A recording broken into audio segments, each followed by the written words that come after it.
un discours fondé sur des faits, des chiffres, un discours donc fondé sur l'action ou les résultats de l'action gouvernementale.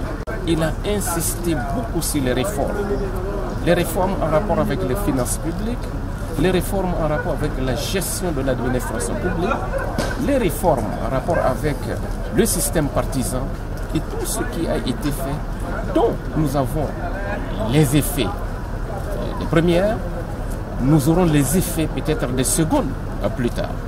Et je pense en ce qui concerne le secteur économique, nous avons vu à quel point notre pays a bénéficié au plan international d'un certain nombre de classements. Le discours sur l'état de la nation. L'état de la nation, c'est aussi que les Béninois, beaucoup de Béninois ne mangent pas à leur faim. Beaucoup de Béninois crient leur détresse. Beaucoup de Béninois pleurent. Beaucoup de Béninois se plaignent de ce que le système fiscal les persécute.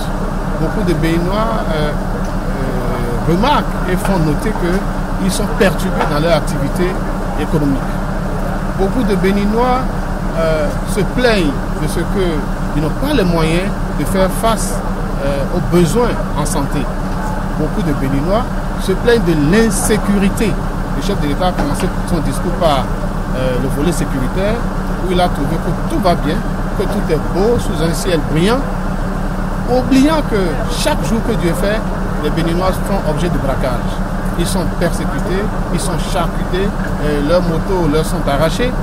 Et je pense que ne pas faire attention à cela ne me rend pas gai, ne me rend pas heureux d'écouter ce discours. Je vis actuellement tout ce qu'il a dit.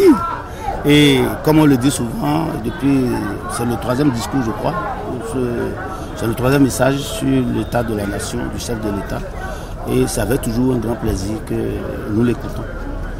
Et on a l'habitude de dire joindre l'acte à la parole.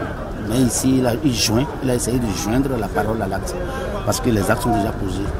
On a déjà des choses de façon concrète qui se font dans le pays. Donc il est venu pour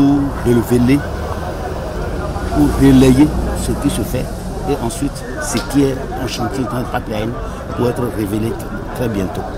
Moi je suis très heureux, fier d'être béninois parce qu'avec un chef d'État de cette facture, on est sûr que le développement est assuré. La seule chose qu'il faut corriger aujourd'hui, du côté du pouvoir, du régime auquel j'appartiens, c'est d'organiser des campagnes de vulgarisation d'informations. Parce que ce qui est en train d'être fait avec plaisir, avec bonheur, dans la gaieté, la beauté, ce n'est pas souvent relayé. Ce n'est pas souvent relayé et les populations à la base ne savent vraiment pas pour la plupart ce qui se fait. Dans le cas de la santé, il n'y a plus de grève, mais c'est un effort louable. Dans aucun pays, ça ne se passe ainsi. C'est chez nous seulement, même s'il faut avoir, s'il y a grève, il y a au moins 50% qui vont travailler. Mais ici, il n'y a pas question, les gens meurent, les pauvres meurent. Maintenant, on a mis fin à tout ça. Bravo, bravo.